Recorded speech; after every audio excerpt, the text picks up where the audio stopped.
Faut faire bien, faut faire bien attention avec les concepts qui nous touchent de près, comme les concepts de conscience.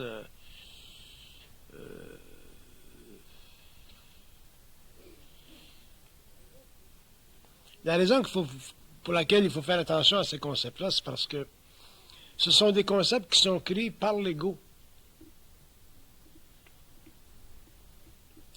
Ce sont des concepts qui sont créés par l'ego, puis ce sont des concepts qui l'épousent facilement spirituellement.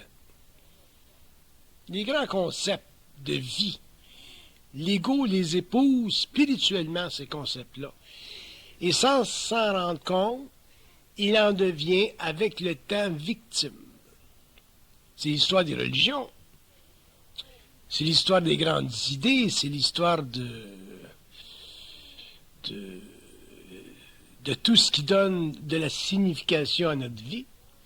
Alors, le mot conscience, qu'on parle de conscience supramentale, tous les mots qu'on utilise, il est évident qu'on doit utiliser des mots pour décrire ce qu'on veut dire.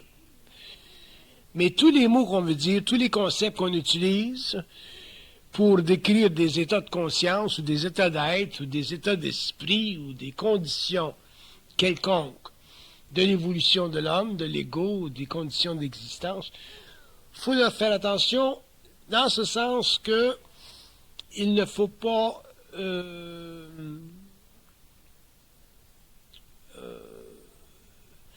les prendre trop au sérieux.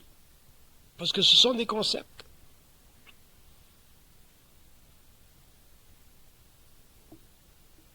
Ce sont des concepts.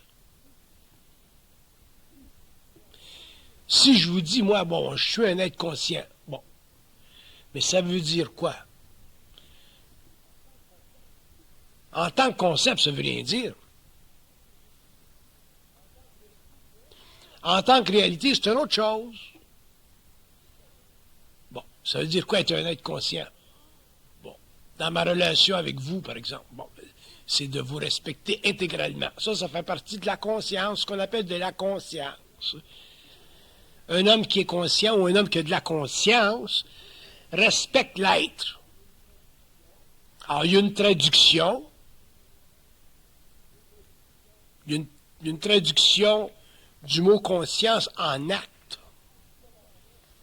À ce moment-là, l'acte devient de la conscience. Comprenez-vous ce que je veux dire? S'il n'y a pas de traduction en acte, vous êtes simplement prisonnier d'un concept. J'utilise le concept du respect de la personne, par exemple.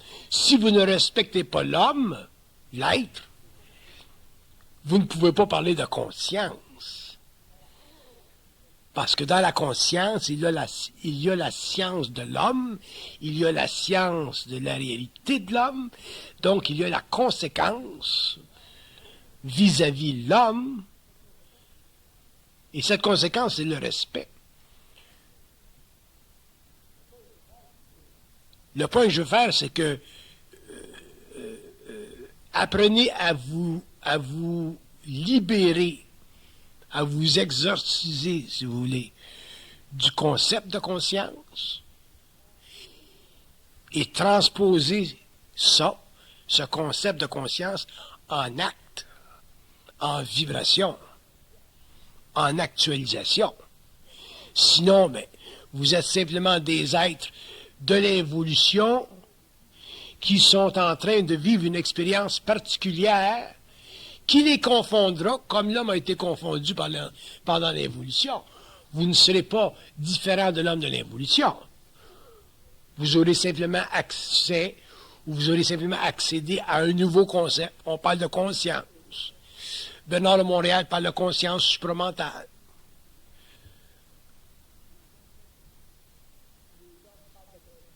Où les hommes parlent de conscience supramentale.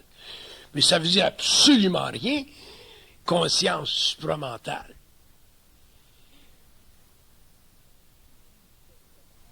Si vous n'êtes pas capable de traduire le concept en action. Ça devient simplement du venir pour votre ego. Entre vous autres, vous allez vous comprendre.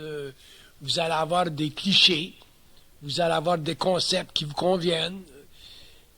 Les gens qui ne vous connaissent pas vont dire, c'est quoi ça de la conscience supramentale? Ça, c'est un nouveau vêtement. Alors que si vous êtes réellement conscient dans le sens vibratoire du terme, le concept de la conscience supramentale n'a pas besoin d'exister dans votre vie. Il n'a pas besoin de faire partie de votre conscience psychologique. Il fait simplement partie de votre réalité. À ce moment-là, là, il y a un avancement qui se fait, il y a un développement qui prend forme, il y a une réalisation qui s'établit dans la vie de l'homme. Et à ce moment-là, vous devenez un petit peu plus transparent, un petit peu plus... un petit peu moins spirituel, puis un peu moins égocentrique, un petit peu plus centrique,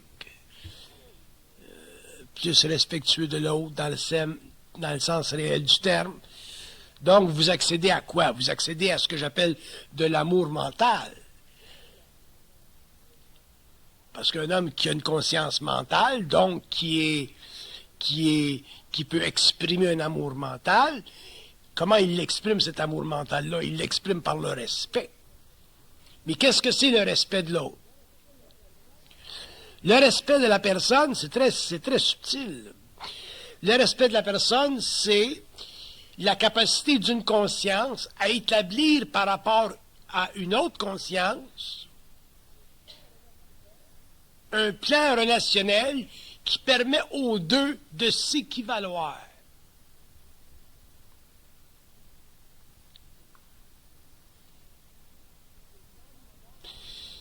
Il y a une dame là-bas qui est de couleur noire.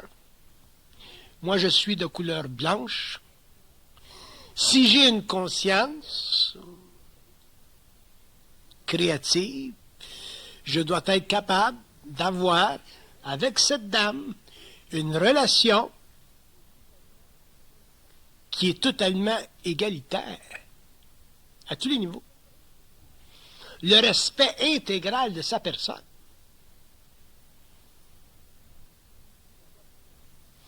Si je dis, moi, je suis blanc, elle est noire, je suis plus conscient, il n'y a pas de conscience là. Il y a simplement une vanité d'un ordre quelconque. Mais s'il y a réellement de la conscience, il y a une relation intégrale entre son esprit, mon esprit. Peut-être que mon esprit peut fouiller un petit peu plus dans les mystères qu'elle, pour le moment. Mais mon esprit est capable de se lier à son esprit, c'est-à-dire établir un dialogue avec elle, un dialogue à l'intérieur duquel il y a une totale transparence de mon ego. S'il y a une totale transparence de mon ego, elle n'aura aucun problème avec mon ego. N'ayant pas de problème avec mon ego, elle pourra, dans son ego, se manifester. Et à ce moment-là, probablement, qu'elle pourra, avec le temps, en arriver à me dire des choses que je n'avais pas dites. Ou dire des choses que j'avais dites, mais différemment. Donc, elle sera dans son autorité. Étant dans son autorité et dans sa conscience, qu'elle soit de race noire, de race jaune ou de race verte, ça n'a plus aucune importance. Il y a relativité et il y a aussi réciprocité entre deux êtres. Dans une conscience, il y a réciprocité. Dans l'absence de conscience, il n'y a pas de réciprocité. Donc, une grande qualité de la conscience dite supramentale ou de la conscience de l'homme ou de la vie mentale éclairée de l'homme, c'est la réciprocité. Sinon, s'il n'y a pas de réciprocité, puis il n'y a pas de transparence, puis il y a de l'égocentricité, puis il y a de la spiritualité, puis il y a de l'orgueil spirituel, puis qu'il y a de la prétention initiatique, moi je suis Bernard de Montréal, à ce moment-là, Il ne peut pas y avoir entre son esprit et le mien d'échange, donc je ne peux pas apprendre d'elle des choses qui me sont voilées à moi.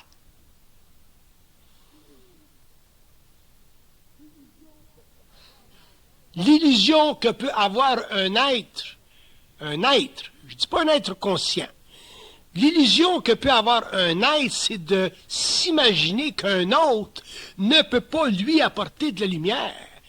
Dans l'esprit, il n'y a pas de frontière à aucun niveau.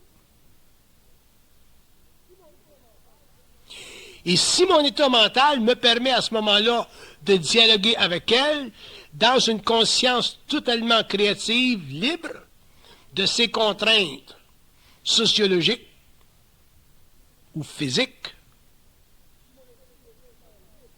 si mon esprit est réellement libre avec son esprit, effectivement, nous serons deux êtres qui bénéficieront mutuellement de notre esprit. Quand les hommes seront prêts à faire ceci, il n'y aura plus sur la terre de différence entre les races. Et tant que les hommes ne seront pas prêts à faire ceci, il y aura sur la terre de la différence entre les races. Non pas parce que les hommes voudront cette différence, mais parce que les forces de l'âme seront plus puissantes que les forces de l'esprit.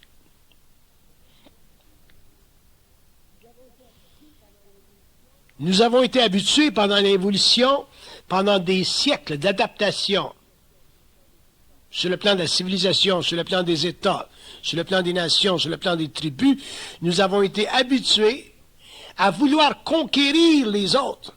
Donc nous avons conquis les hommes physiquement, nous les avons conquis psychologiquement, nous les avons conquis par l'idéologie et dans la conscience dite supramentale. L'homme ne pourra pas conquérir l'homme, parce que la lumière ne conquit pas, elle s'éteint. La lumière ne conquiert pas, elle s'éteint. La conscience astrale, la réflexion, la pensée réfléchie conquiert. Ça fait partie de l'évolution des nations. C'est cette sorte de pensée qui a permis aux nations de se développer. C'est ce qui a permis à des hommes de développer le territoire. C'est ce qui a permis à des nations d'accumuler du territoire. Mais maintenant, la planète est totalement physiquement développée. Les hommes doivent passer du stage de la conquête, du stage de la conquête du territoire, au stage de l'union, au stage de l'équilibre, au stage de la relation, au stage de la transparence.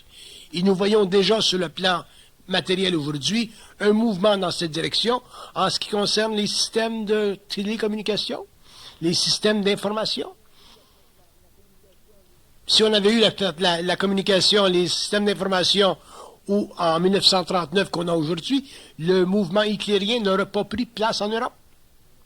Ça aurait été impossible. Donc, sur le plan de l'individu, c'est la même chose. Et lorsque l'homme aura suffisamment de transparence, autrement dit, suffisamment d'esprit pour comprendre et saisir que la réciprocité, ça fait partie des lois de l'esprit, l'homme regardera l'homme, qu'il soit d'une couleur ou d'une autre, d'un groupe ou d'un autre, d'une ethnicité ou d'un autre, et l'homme ne verra plus de différence entre lui et l'autre, parce que la lumière unit. Et lorsqu'elle unit, elle permet à des hommes, des femmes, des êtres de goûter d'eux-mêmes. Et lorsqu'un homme goûte d'un autre homme, il goûte de son esprit, et en goûtant de son esprit, il commence à apprécier le fait qu'il y a beaucoup d'hommes dans le monde qui sont très intelligents, mais qui n'ont jamais eu la chance de l'exploiter. Et le problème de l'homme, il est là.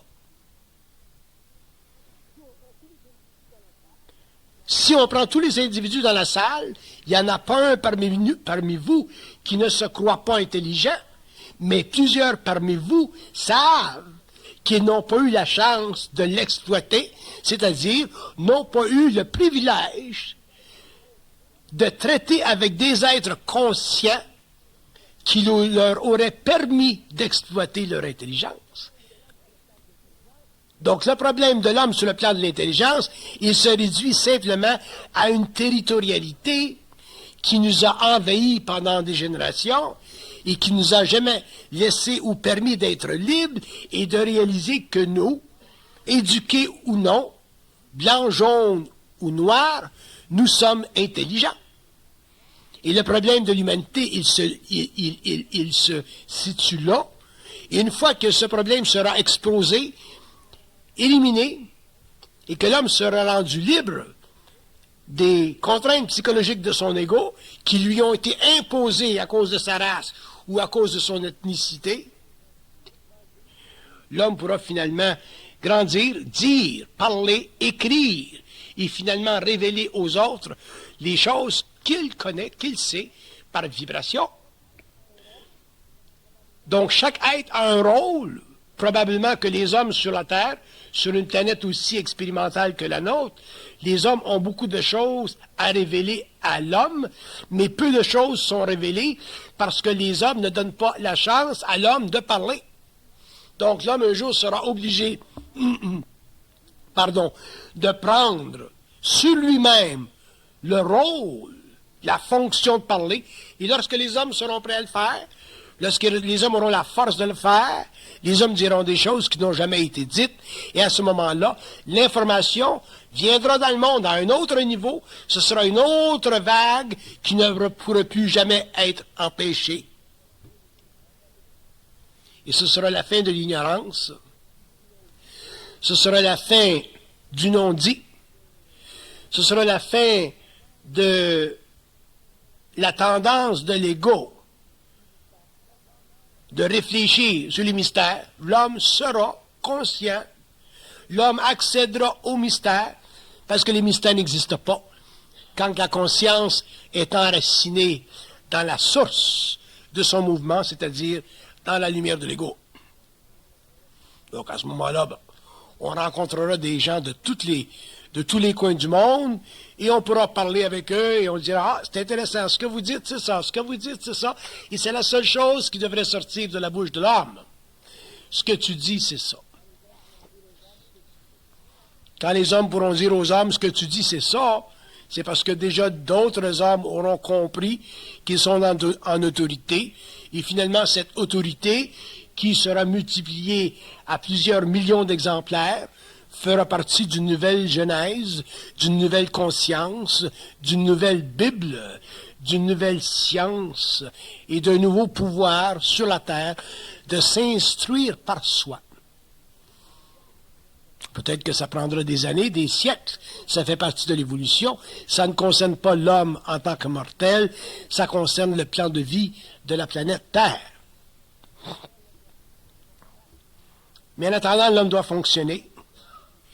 Et c'est pour ça que je vous dis, si vous parlez de conscience, éloignez-vous le plus vite possible du concept de conscience et assurez-vous d'actualiser ce qu'on appelle conscience, c'est-à-dire le respect de l'homme, parce que de la conscience, c'est du respect. De la conscience, c'est du respect. Le reste, c'est facile. La science, c'est facile. Parler, c'est facile. Savoir, c'est facile. Scruter les mystères, c'est une affaire de rien. Mais le respect, c'est la chose la plus dure, parce que le respect, c'est la chose qui doit être, c'est la partie de la personnalité qui doit être traversée afin qu'il existe. Un homme qui respecterait l'homme intégralement dans un sens total aurait automatiquement accès à sa conscience universelle. Le respect au cours de l'évolution sera connu comme étant l'amour du mental. On ne parlera pas de l'amour du Christ dans l'évolution. On ne parlera pas de l'amour avec les émotions dans l'évolution. Ça, c'est une autre sorte d'amour qui fait partie de l'expérience de l'homme, nécessaire. Mais on parlera aussi de l'amour du mental. Et l'amour du mental fait partie du respect de l'esprit pour l'esprit. Et c'est une science qui a 4 plans. Dans l'amour du mental, il y a l'assise de l'importance de l'être sous toutes les conditions. Ça fait partie de la fondation de l'homme.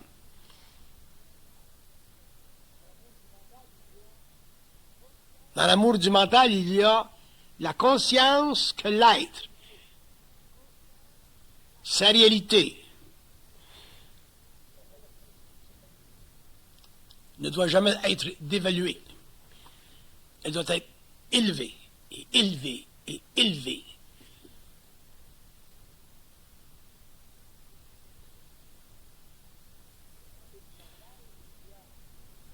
Dans l'amour du mental, il y a un aspect qui est personnel à chacun de soi, mais qui est rivé dans la conscience universelle.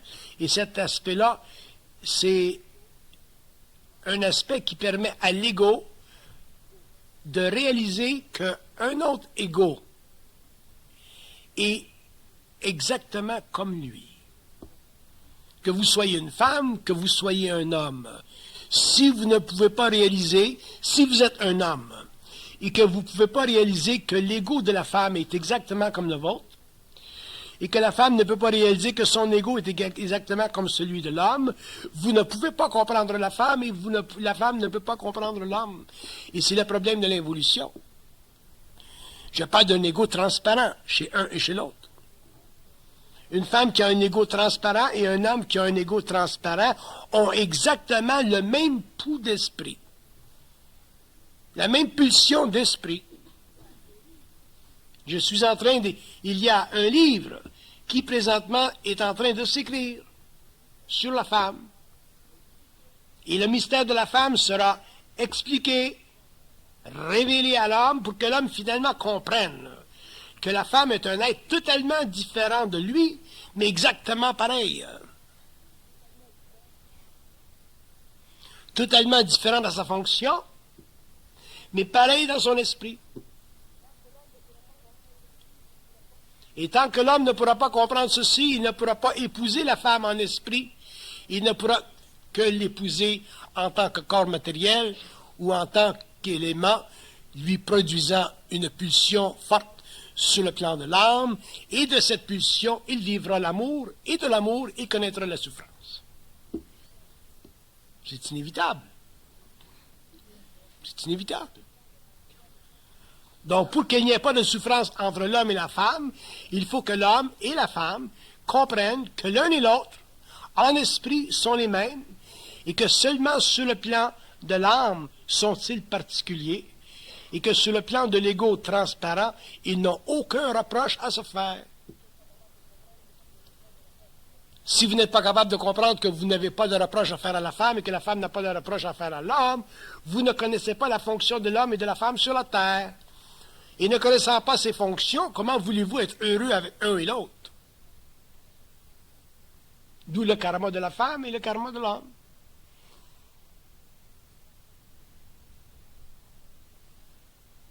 Qu'est-ce qu'une femme, si on le regarde à partir du plan mental?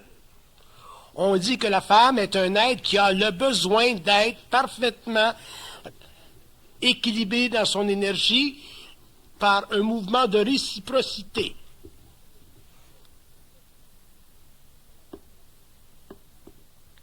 Qu'est-ce que l'homme? Un être qui a besoin de reconnaître que la femme est capable de grande réciprocité. Quelle est la souffrance de la femme? Elle ne peut pas se souvenir d'avoir été heureuse dans sa relation avec l'homme, parfaitement. Pourquoi? Parce qu'il n'y a pas de réciprocité. Qui est plus grand, l'homme et la femme? La femme a des connaissances, des sentiments, des pulsions qui sont à l'homme totalement étrangères, et lorsque l'homme les reconnaîtra, l'homme reconnaîtra que la femme est une reine, et que pour que lui soit roi, il doit pouvoir ne pas lui nuire dans son évolution personnelle. Simple. Mais il ne faut pas se demander à nous ces questions. Parce que si nous nous demandons ces questions, nous aurons des réponses toutes croches, Alors que si nous demandons au plan ces questions, elles sont très simples. Et à ce moment-là, nous pouvons ajuster nos égos d'hommes et nos égos de femmes et réaliser qu'il n'y a pas de différence entre l'homme et la femme sur le plan de l'esprit et qu'il y a où il y a différence, c'est simplement pour le plaisir de la vie.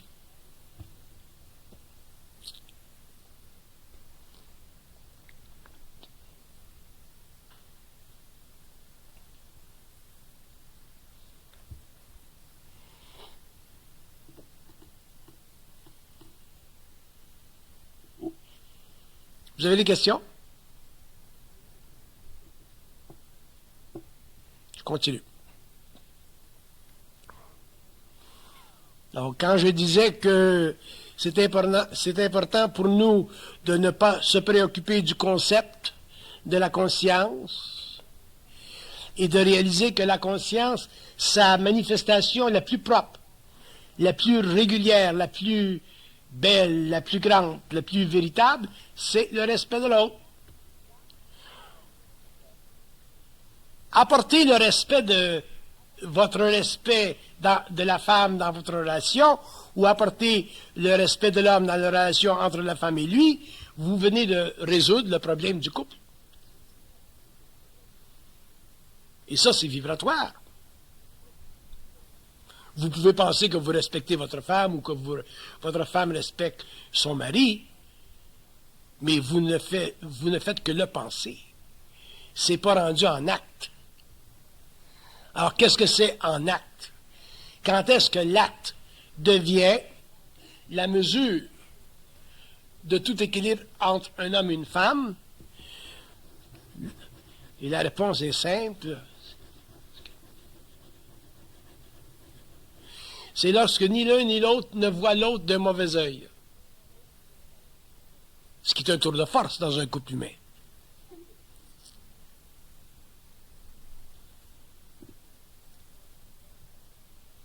Ça va prendre de grandes enjambées pour que l'homme ne voit pas la femme ou sa femme dans un mauvais œil, surtout à certaines périodes de l'année, et que la femme ne verra pas son mari d'un mauvais œil durant certaines périodes de l'année. Ça demande beaucoup d'esprit. Et pourquoi nous n'avons pas cet esprit? Et la réponse est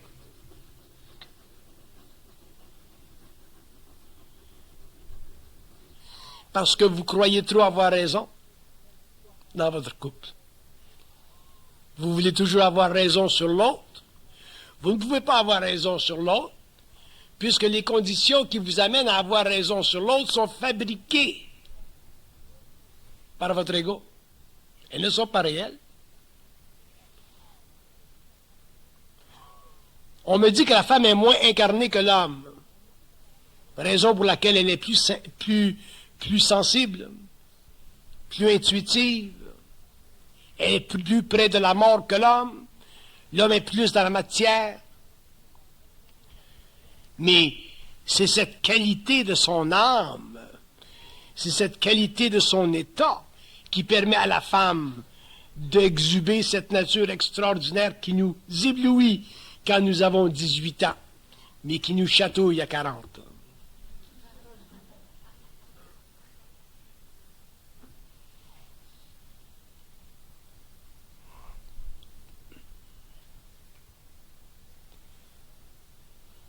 On me dit que la femme est névrotique.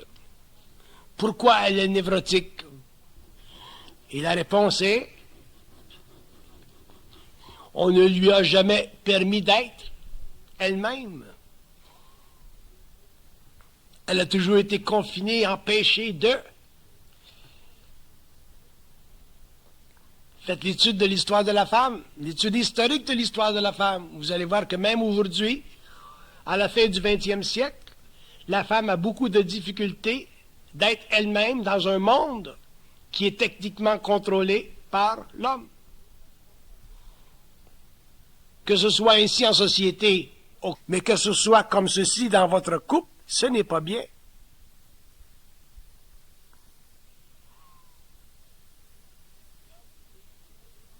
il y aura une grande révolution sur le plan psychologique de la femme, sur le plan psychique de la femme. Et cette révolution, elle est déjà commencée.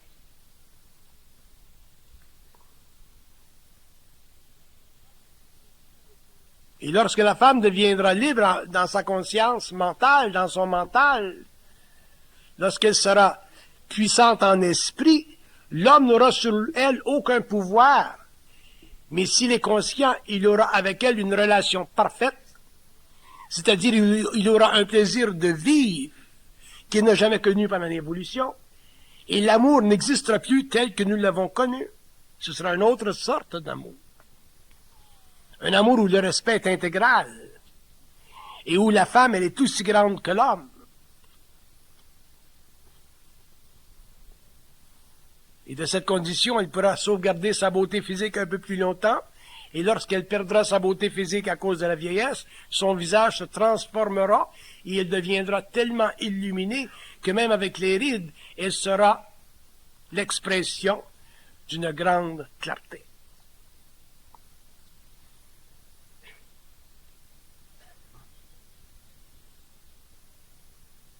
Qu'est-ce qu'on dit de l'esprit de la femme?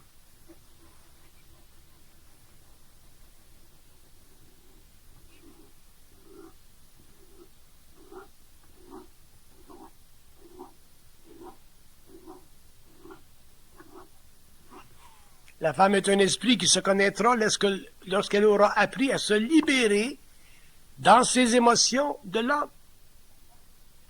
Lorsque la femme sera libre dans ses émotions de l'homme, elle sera libre sur le plan planétaire, elle sera dans son esprit et elle commencera à se réaliser.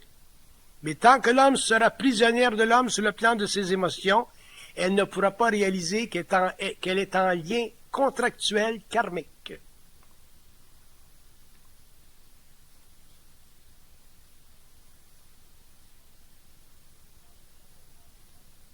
N'oubliez pas que l'amour pour la femme, c'est le karma de son espèce. Comme le travail pour l'homme, c'est le karma de son espèce.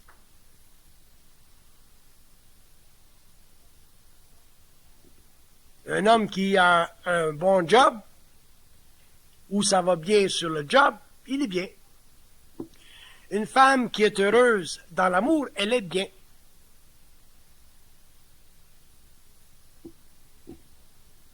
Mais peu d'hommes sont heureux dans le job et peu de femmes sont heureuses dans l'amour.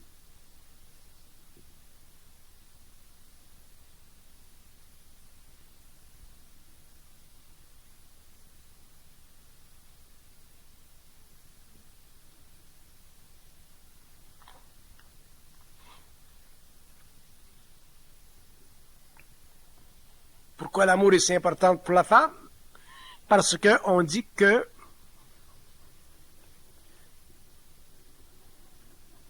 c'est à travers l'amour qu'elle apprend à se connaître. C'est à travers l'amour, le phénomène de l'amour, le sentier de l'amour, l'expérience de l'amour qu'elle apprend à se connaître. Qu'elle apprend à reconnaître les échecs. Qu'elle apprend à reconnaître la bêtise de l'homme. Est-ce que l'homme est réellement bête? On regarde.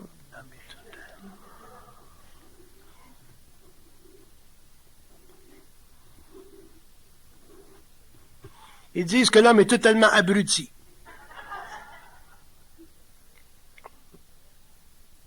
Par rapport à la femme.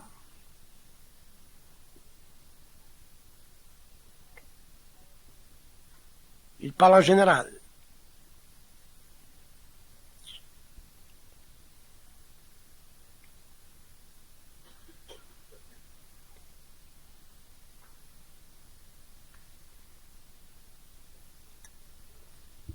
Donc, pour revenir à la notion de conscience et au concept du respect, il est évident que l'évolution de cette conscience dite supramentale forcera les hommes et les femmes à reconnaître le respect comme étant la clé de ces consciences. Sans respect, il ne peut pas y avoir de conscience. Il ne peut y avoir que de la réflexion des idées grandioses, mais aucune réalité. Pendant l'évolution, on a parlé de l'amour spirituel parce que pendant l'évolution, on a eu des initiés comme le Christ qui sont venus sur la terre pour briser de vieilles traditions afin que l'homme évolue émotionnellement et qu'il en arrive finalement à pouvoir utiliser cette énergie émotionnelle renouvelée pour la construction des nouvelles civilisations, des nouvelles sociétés. Mais maintenant, ce concept de l'amour spirituel qui a été apporté dans le monde ou à l'homme par cet initié sera remplacé par un nouveau concept d'amour qui sera totalement d'ordre mental, qui n'aura plus rien à voir avec la spiritualité parce que l'homme conscient sera totalement en liaison avec le plan mental par télépathie, et à ce moment-là, il ne sera plus disposé à s'éteindre ou à éteindre son identité dans le panthéon des dieux morts, qu'on appelle l'astral. Et le plan astral est très conscient de ceci, parce que ils ne sont pas contents de ceci non plus. Les morts ne sont pas contents, n'aiment pas la nouvelle révolution sur la Terre. Parce que les hommes, les morts, l'astral perdra son pouvoir au cours de l'évolution, et l'homme deviendra libre. Et ceci affectera les sphères de manière fondamentale.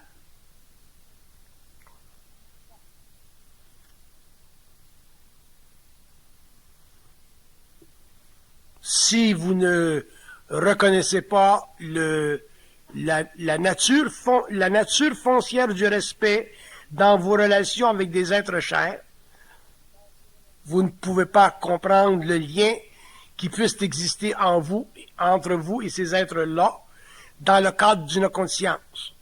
Vous ne pouvez que les exprimer ou les vivre dans le cadre d'une certaine inconscience spiritualisée, plus avertie, plus au parfum, mais non pas dans l'esprit du parfum.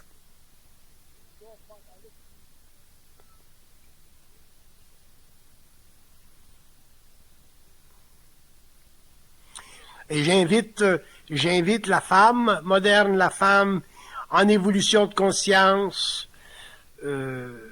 surtout si elle est jeune, j'invite la femme à comprendre l'importance pour son bien-être dans un avenir quelconque, de réaliser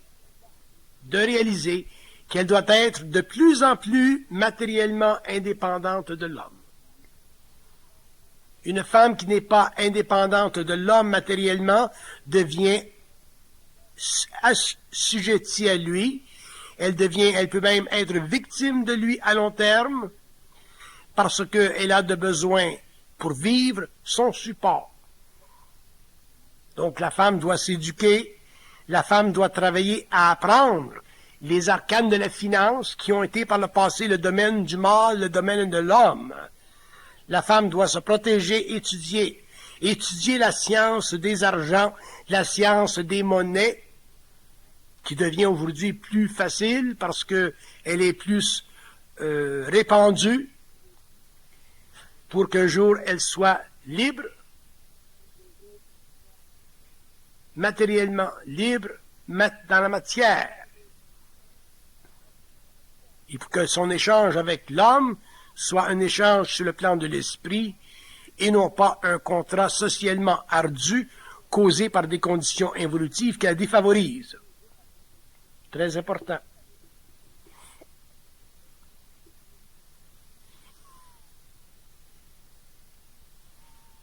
Lorsque la femme sera libre matériellement, qu'elle pourra faire la gestion de ses argents, de ses monnaies, elle sera plus libre ensuite pour se manifester créativement dans le monde et goûter un peu de sa réalité. Sinon, elle demeurera trop longtemps victime d'une condition matérielle établie par l'évolution. Et rendue à un certain âge, 40, 50, 60 ans, la femme ne peut plus facilement retourner sur le marché du travail et finalement elle s'éteint parce qu'elle n'a jamais pu s'épanouir.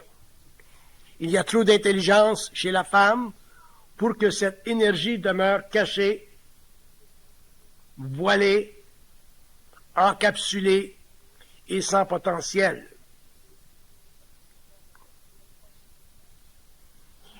Ce mouvement est déjà commencé sur le plan social, en Amérique et en Europe, et dans certains pays, mais sur le plan individuel de la conscience créative, la femme deviendra de plus en plus libre un jour, parce que non seulement doit-elle être libre sur le plan de l'émotion, et doit être libre sur le plan matériel, parce que son lien ancien avec l'homme à travers l'argenterie a été un lien constitué par des conditions qui favorisaient la domination de son état pendant l'évolution, et une femme consciente ne peut pas et ne sera plus dominée demain par l'homme qui, par le passé, fut autant son maître que son mari.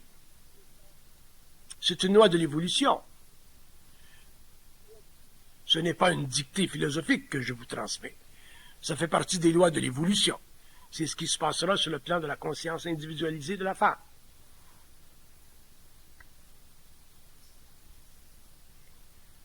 Donc, que la femme apprenne lentement, surtout si elle est jeune, à comptabiliser son argenterie, à faire croître ses argents comme l'homme l'a fait, qu'elle demande conseil à l'homme, qu'elle demande conseil à des gens qui connaissent la science de la finance pour qu'un jour elle soit libre de plus en plus de cette maudite condition qui a fait d'elle pendant l'évolution une victime et qui a été aussi la raison pour laquelle elle fut dominée bon gré, mal gré.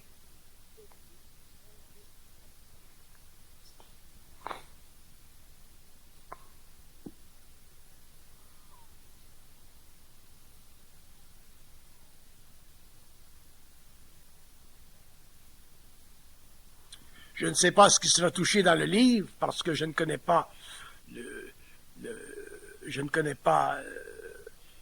ce que le plan mental veut écrire. Mais je sais une chose, que le livre sur la femme, qui sera éventuellement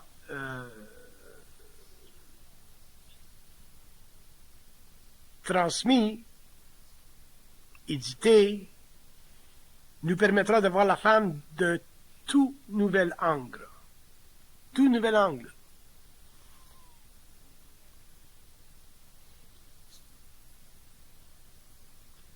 Et ce livre sera écrit pour elle, parce que c'est elle qui a le plus besoin de connaître les arcanes de son propre mystère.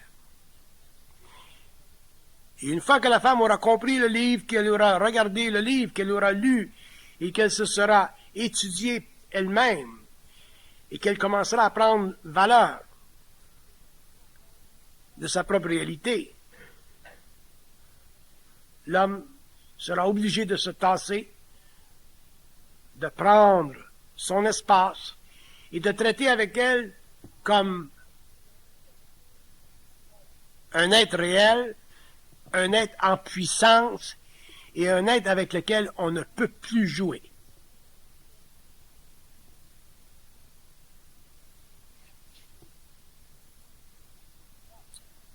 Je n'écrirai pas de livre sur les hommes, parce que les hommes apprendront à travers la femme. L'homme apprendra à travers la femme deviendra son tuteur, parce que lorsqu'elle aura la puissance, la force, l'intelligence et l'esprit, pour ne plus être dominé, l'homme sera absolument surpris de son intelligence, et de cette situation, il grandira lui-même, et de cette condition, il verra que par le passé, il fut réellement stupide.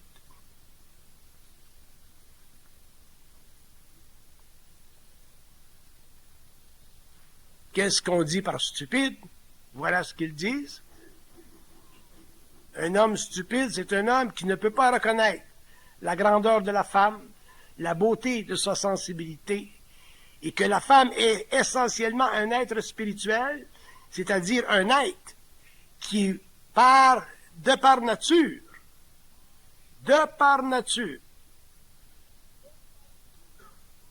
faite pour donner.